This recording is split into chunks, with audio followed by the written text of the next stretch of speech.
안녕하세요. 광교곰입니다. 3월까지만 해도 그 미국 금리 인하 기대가 컸었는데요. 계속해서 물가 지수가 높게 나오면서 당분간 미국 금리 인하가 어려울 것 같습니다.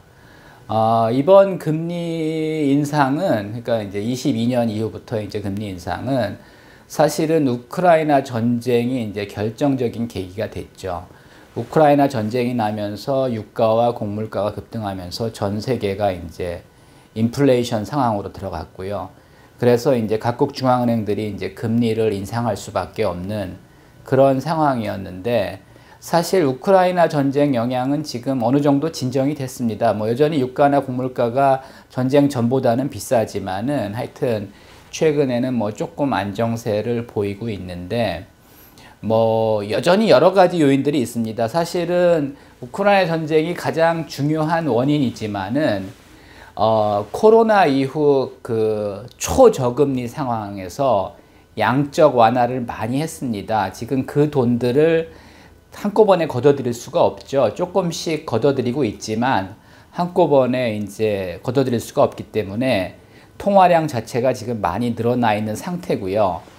또 미국 경제는 AI 붐 이런 거에 대해 이런 덕분에 사실은 상당히 좋습니다. 미국 경제가. 그리고 인력 취업률도 좋고, 그러니까 실업률도 낮고, 하여튼 오히려 사람 구하기가 어려운 그런 상황이고, 그런 상황에서 지금 주별로 이제 최저임금도 올리고 있고요. 또 요즘 이제 보험료 부담이 상당히 크다고 합니다. 여러 가지 수리비 같은 것도 많이 올랐고, 특히 이제 전기차 등이 보급되면서 자동차 보험료도 상당히 많이 올랐습니다. 전기차 가지고 계신 분들은 아시겠지만 전기차가 보험료도 상당히, 차값도 비싸고요. 그 다음에 보험료도 상당히 비싸고, 또 타이어 같은 경우도 이제 자주 갈아줘야 된다고 합니다. 워낙 무겁기 때문에, 전기차 배터리가 무겁기 때문에 타이어 마모도 일반 자동차보다 좀 심하다고 합니다. 거기에 전 세계적으로 기상이변이 속출하다 보니까 농산물 가격이 상당히 비싸죠. 우리나라도 팥값도 비싸고 감자값도 비싸고 사과값도 엄청나게 비쌉니다. 그래서 사과 하나 먹기가 무서울 정도인 그런 상황이죠. 거기에 또 이란 이스라엘이 또 이제 전쟁, 거기에 하마스까지 엮이면서 하여튼 원래 이제 하마스 때문에 벌어진 거죠. 근데 하여튼 이란 이스라엘 전쟁까지 중동 정세 불안하고 그래서 지금 인플레이션이 진정될 가능성이 보이지 않습니다. 그래서 그동안은 금리 인하를 기대했는데 상황에 따라서는 지금 금리 인상도 가능한 상황입니다. 미국이 금리를 오르면 우리가 금리 내리기가 쉽지 않습니다. 왜냐하면 우리나라는 무역 의존도가 높기 때문에, 사실 무역 의존도만 낮다면은 우리나라는 별도로 금리 내려도 되는데, 우리나라는 무역 의존도도 높고 또 해외 투자 비중도 높죠. 그래서 하여튼 굉장히 지금 어려운 상황이고,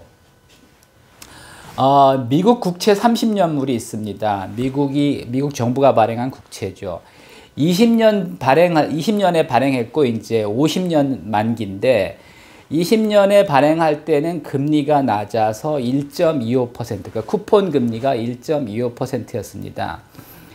근데 금리가 오르면서 현재 하여튼 30년 매물의 이제 그 수익률이 한 4.67% 정도 왔다 갔다 합니다. 그러다 보니까 50년 만기 미국 국채 30년물이 현재가가 이제 원래 100불에 발행했는데 지금 49불, 50불을 밑돌고 있습니다.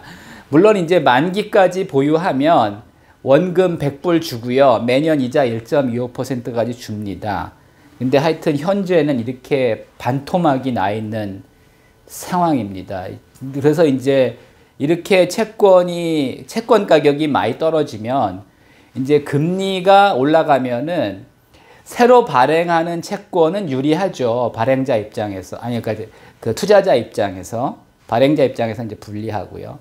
근데 이제 기존 채권 가격은 떨어집니다. 그래서 실제로 사실 지금 미국 은행들 중에도 상당히 이제 문제 있는 은행들이 많은 게, 일단 미국은 저금리 기준으로 이제 고정금리 대출을 했는데 이제 금리가 오르면 상황에 따라서 역마진이 날 수가 있고요. 은행들이. 또 이제 이렇게 장기 채권을 많이 보유하고 있는 경우에 뭐 100달러에 샀는데 이게 지금 49불 된 거 아닙니까?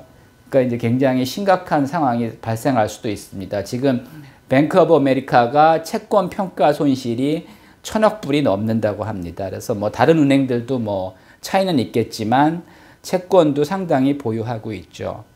하여튼 현재 미국 기준금리가 5.5%고 한국 기준금리가 3.5%, 일본 기준금리는 마이너스였다가 최근에 올려서 이제 플러스 0.1%인데 당연히 이제 돈은 금리가 높은 쪽으로 한국에서도 미국으로 하고 일본에서 이제 미국으로 가는 거죠.